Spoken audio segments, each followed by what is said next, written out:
اے پیغمبر، ہم اس قرآن کے ذریعے سے جو ہم نے تمہاری طرف بھیجا ہے تمہیں ایک نہایت اچھا قصہ سناتے ہیں، اور تم اس سے پہلے بے خبر تھے۔ جب یوسف نے اپنے والد سے کہا کہ ابا، میں نے خواب میں 11 ستاروں اور سورج اور چاند کو دیکھا ہے، دیکھتا کیا ہوں کہ وہ مجھے سجدہ کر رہی ہیں۔ انہوں نے کہا کہ بیٹا، اپنے خواب کا ذکر اپنے بھائیوں سے نہ کرنا، نہیں تو وہ تمہارے حق میں کوئی چال چلیں گے۔ کچھ شک نہیں کہ شیطان انسان کا کھلا دشمن ہے، اور اسی طرح اللہ تمہیں برگزیدہ و ممتاز کرے گا اور خواب کی باتوں کی تعبیر کا علم سکھائے گا، اور جس طرح اس نے اپنی نعمت پہلے تمہارے دادا پر دادا ابراہیم اور اسحاق پر پوری کی تھی، اسی طرح تم پر اور اولاد یعقوب پر پوری کرے گا۔ بے شک تمہارا پروردگار سب کچھ جاننے والا ہے، حکمت والا ہے۔ ہاں، یوسف اور ان کے بھائیوں کے قصے میں پوچھنے والوں کے لیے بہت سی نشانیاں ہیں۔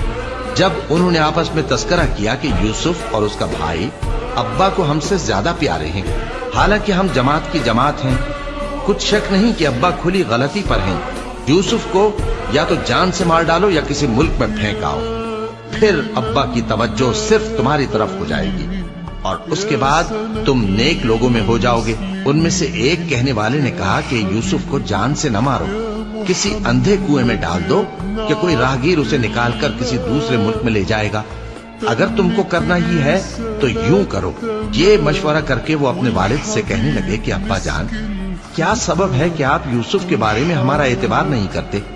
حالانکہ ہم اس کے خیر خواہ ہیں، کل اسے ہمارے ساتھ بھیج دیجئے کہ خوب میوے کھائے اور کھیلے کودے، ہم اس کے نگہبان ہیں۔ انہوں نے کہا کہ یہ امر مجھے غمناک کیے دیتا ہے کہ تم اسے لے جاؤ، یعنی وہ مجھ سے جدا ہو جائے، اور مجھے یہ بھی خوف ہے کہ تم کھیل میں اس سے غافل ہو جاؤ اور اسے بھیڑیا کھا جائے۔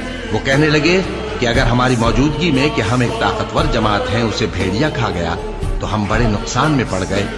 غرض جب وہ اس کو لے گئے اور اس بات پر اتفاق کر لیا کہ اس کو اندھے کنویں میں ڈال دیں، اور ہم نے یوسف کی طرف وحی بھیجی کہ ایک وقت ایسا آئے گا کہ تم انہیں ان کے اس سلوک سے آگاہ کرو گے، اور ان کو اس وحی کی کچھ خبر نہ ہوگی۔ اور یہ حرکت کر کے وہ رات کے وقت باپ کے پاس روتے ہوئے آئے، کہنے لگے کہ ابا جان، ہم تو دوڑنے اور ایک دوسرے سے آگے نکلنے میں مصروف ہو گئے اور یوسف کو اپنے اسباب کے پاس چھوڑ گئے تو اسے بھیڑیا کھا گیا، اور آپ ہماری بات کو گو ہم سچ ہی کہتے ہیں باور نہیں کریں گے، اور ان کے کرتے پر جھوٹ موٹ کا لہو بھی لگا لائے۔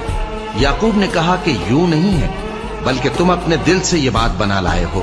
اچھا، صبر کہ وہی خوب ہے، اور جو تم بیان کرتے ہو اس کے بارے میں اللہ ہی سے مدد چاہیے۔ اور اب اللہ کی شان دیکھو کہ اس کنویں کے قریب ایک قافلہ آوارد ہوا